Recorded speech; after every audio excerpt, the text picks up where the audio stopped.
Hello po sa inyong lahat mga ka-crypto. Ako po si Pinoy Crypto Trader at sa video na ito ay atin pong pag-uusapan dito ang komento ni ka-crypto dito na may kaugnayan dito po sa bagong ilalabas na stablecoin ni CoinsPH, kung saan ay ang ticker name po nito ay PHPC.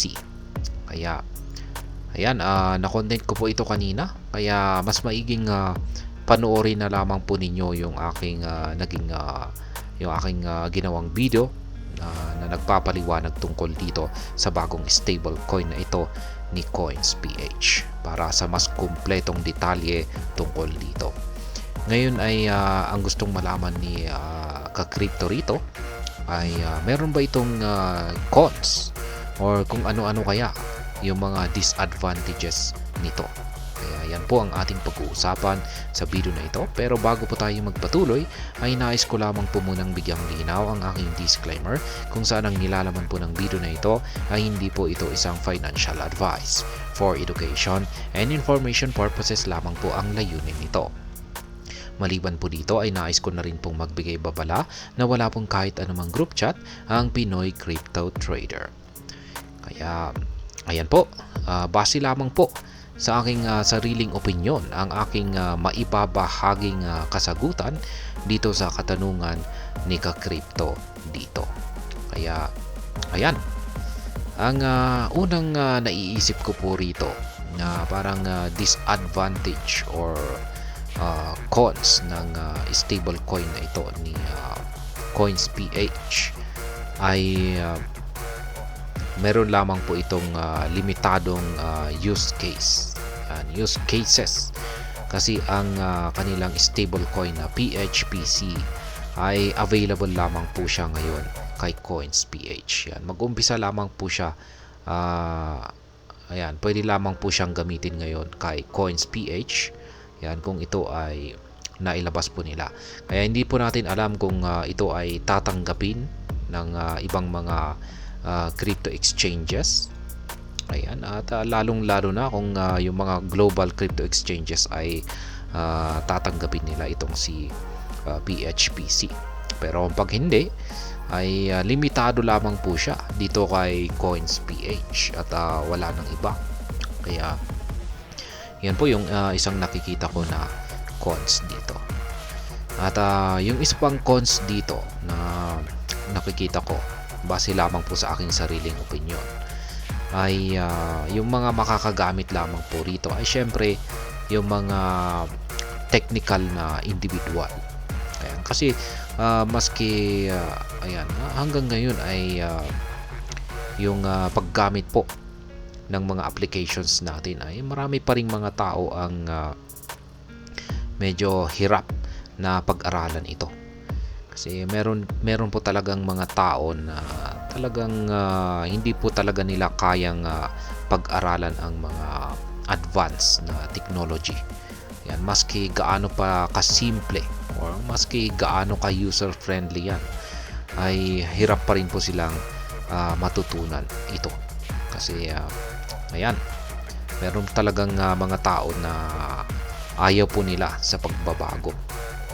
Kaya mas gusto pa rin nila yung traditional or yung makaluma na estilo. Kaya ayan, yan po yung kaya hindi po lahat ay makakagamit nito.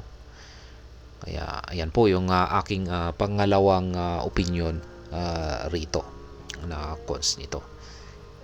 At yung isa pa rito na naiisip ko base sa aking sariling opinion ay syempre yung hacking. Ayan, yung security. Kasi kung pag darami po ang gagamit dito ay syempre magiging mainit yung tingin ng mga scammers dito o mga hackers dito kay CoinsPH o yung mga users po nila. Tatargetin po nila ang mga users ng CoinsPH. Ayan, kaya kung pag yung mga users ng CoinsPH ayan ay hindi po nila alam na protektahan yung kanilang account, ayan, marami po sa kanila ang mai-scam or mahahack yung kanilang account. Kaya ganyan po ang kasi maski sabihin natin na maski napakatindi ang security ng CoinsPH, pero yung mga users naman ay pabaya or hindi po talaga nila alam i-secure yung kanilang account, ay wala rin magkakaroon at mananakaw at matanakaw ng mga hackers yung kanyang information, yung kanilang information, at magkakaroon sila ng access sa kanilang account at magagawa po nilang nakawin yung laman nito. Kaya yan na rin po yung isang issue. Kaya parang may kaugnayan na rin po yan sa pagiging techie na individual. Kaya yung mga gumagamit po rin nito ay hindi po wala pong gaanong sapat na kaalaman sa technical, ay ayan, sila po yung mabibiktima rito, madalas na nabibiktima. Kaya ayan, at meron din pong binanggit dito si ka-crypto natin dito na nagbahagi naman po ng kanyang opinion sa posibleng cons dito ng stablecoin ni CoinsPH. Sabi niya rito ay, I think cons yan ay i-hold nila yung account mo pag malakihan na ang padala, then subject for investigation ka sa panel nila, katulad ng mga nangyari dati sa CoinsPH din daming nagreklamong hinold yung account nila, ang iba ay blinak talaga. Kaya ayan, yan na rin po ang posibleng isa pang con na mangyari dito, kasi kung pag malaki po talaga yung transaction ay pagdududahan yan. Yan, at kailangang dumaan sa mga matitinding katanungan or investigasyon. Yan, investigasyon mula kay CoinsPH para malaman kung saan yan galing. Yan, kung legit funds ba yan, or at hindi nang galing sa isang masamang source. Kaya medyo magkaka-issue kung malakihan lamang po talaga yung padala. Pero wala pong problema yan kung yung nasa sapat lamang or tama lamang yung pinapadala na pera.